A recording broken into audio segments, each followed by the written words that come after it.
ঘরেই যদি তৈরি করে নেওয়া যায় রেস্টুরেন্টের special fried rice, cashew nut salad, তাহলে কি রেস্টুরেন্টে গিয়ে এত টাকা খরচ করে কিনে খাওয়ার দরকার আছে বলো?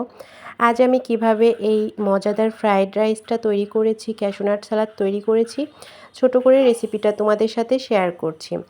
তো রান্না করার আগে আমি সব কিছু গুছিয়ে নিয়েছি, এতে রান্নাটা সহজ হয়। ফ্রাইড রাইসটা রান্না করার জন্য এখানে আমি ক্যাপসিকাম, গাজর, টমেটো সব কিছু গুছিয়ে নিয়েছি। ডিমটা ভেজে নিয়েছি আমি। চিকেনে ম্যারিনেট করে রেখেছি। তারপর একটা কড়াইয়ে দিয়ে দিচ্ছি তেল। এরপর দিয়ে দিব বাটার। পুরোটাই বাটার দিয়ে রান্না করলে বেশি ভালো হয়। তারপর এখানে দিয়ে দিচ্ছি রসুন কুচি আর আদা কুচি, মিহি কুচি করে নিয়েছি। একটু কালার চলে আসলে এখানে দিয়ে দিয়েছি গাজর। গাজরটা একটু শক্ত থাকে, এর জন্য গাজরটা প্রথমে দেওয়ার ট্রাই করবেন।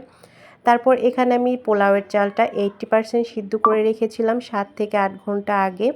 পোলাওয়ের চালটা দিয়ে দিয়েছি। তারপর দিয়ে দিয়েছি কাঁচামরিচ ফালি, লবণ স্বাদ মতো, সয়া সস। এখানে আমি একটা একটা করে সস দিব আর নেড়ে নিব। তারপর দিয়েছি টমেটো সস। প্রতিটা সসই খুবই কম করে দিবেন, কারণ এখানে আমি কয়েকটা সস ব্যবহার করব। দিয়েছি ওয়েস্টার সস, ম্যাগি সস।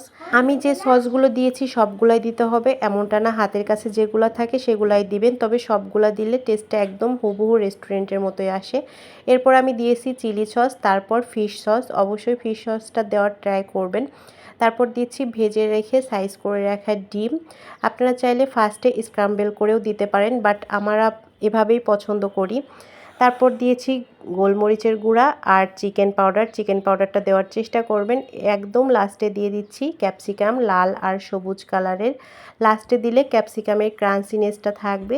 আর সব কিছুর ব্যালেন্স করার জন্য দিয়ে দিয়েছি চিনি আর হালকা লেবুর রস, গন্ধরাজ লেবু যেটা, এটা। ব্যাস হয়ে গেল আমার মজাদার স্পেশাল ফ্রাইড রাইস। দেখলেন তো কত সহজে বানিয়ে নেওয়া যায়। আর ক্যাশু নাট সালাদটা রান্না করার জন্য আমি ফার্স্টে ক্যাশু নাটটা ভেজে নিচ্ছি। আর এখানে কিন্তু অবশ্যই ক্যাশু নাটের পরিমাণটা একটু বেশি করে নিতে হবে, যেহেতু আমরা সালাদটাই তৈরি করছি ক্যাশু নাটের। তারপর আমি চিকেনটা ম্যারিনেট করে রেখেছিলাম। চিকেনটা ভাজার আগে চিকেনের মধ্যে কর্নফ্লাওয়ার, ময়দা আর ডিম দিয়ে মাখিয়ে নিয়েছি। এরপর পর্যাপ্ত পরিমাণ তেল দিয়ে অল্প অল্প করে ভেজে নিচ্ছি, একবারে বেশি চিকেন দিতে যাবেন না।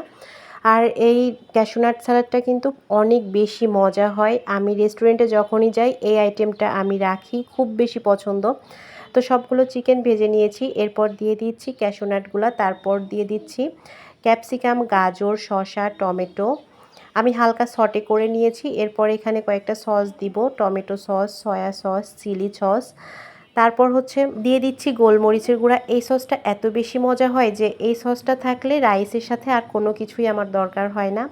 এরপর দিয়ে দিয়েছি লেবুর রস। তারপর দিয়ে দিয়েছি আমার স্পেশাল তৈরি করা একটা মেয়োনিজ, যেটা ক্যাশু নাটের জন্যই বানিয়েছি। আর সব কিছু রেডি করে নিয়েছি। আমি কিন্তু ফ্রাইড চিকেনটাও করে নিয়েছি এর মধ্যে, যেটার ভিডিওটা নেওয়া হয়নি।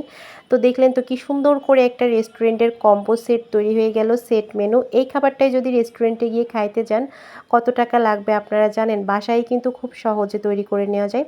তো আমার আজকের রেসিপিটা কেমন লেগেছে কমেন্ট করে জানাবেন। আল্লাহ হাফেজ।